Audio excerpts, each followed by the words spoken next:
This is How to Get Other People's Swords by MysteryChicken. Chapter 2. Let's not make this edgier than it has to be. He'd done it. Sonic had defeated Lancelot, a knight of the Round Table.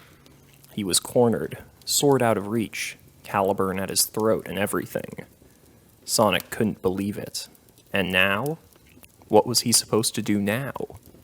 As if to answer that question, Caliburn spoke up. Fool, what are you waiting for? Strike the final blow. Oh no. Sonic was supposed to kill him? That was crazy.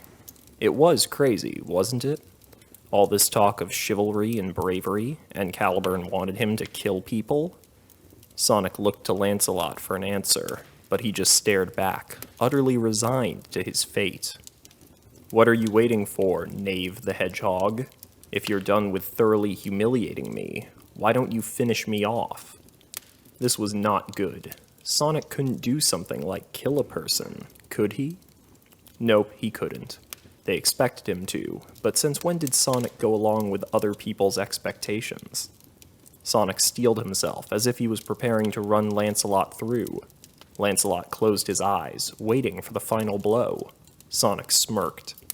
Then he threw Caliburn to the other side of the clearing. Lancelot opened his eyes when he heard the sword hit the ground, confusion clear on his face. Caliburn was shouting at Sonic, but he didn't care. Sonic held out his hand. Hey, sorry about that. Talking swords say the weirdest things, you know. Lancelot was clearly taken aback. What are you doing, you knave? You've left yourself defenseless. Sonic shrugged. What does it look like I'm doing? I still won, so why should I have to kill you? I want to help. Lancelot was still confused, but he took Sonic's hand, and Sonic pulled him up. Lancelot snatched his hand away, a familiar grouchy expression on his face. I thank you for sparing my life, Knave the Hedgehog. Do not expect me to return the favor next time we meet. Wow, that was so edgy. Shadow would be proud of his medieval lookalike if he didn't try to strangle him first. Actually, my name is Sonic, Lancelot glared at him. I don't particularly care. Then he teleported away.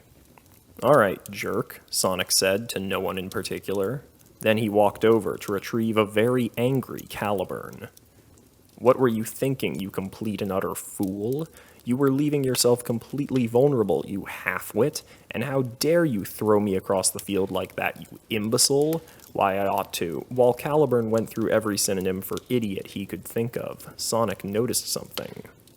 Lancelot had left his sword behind. It was still stuck in the ground from when Sonic had disarmed him. Hey Caliburn, look at this. And you call me an idiot. Sonic grabbed the enormous sword and stood it up. Seriously, this thing is taller than I am. Cool.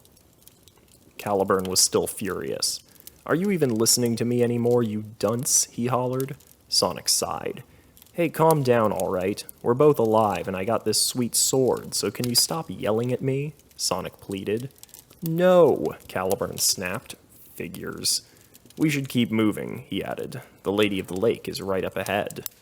So Sonic and Caliburn walked out of the clearing, and on to the next adventure.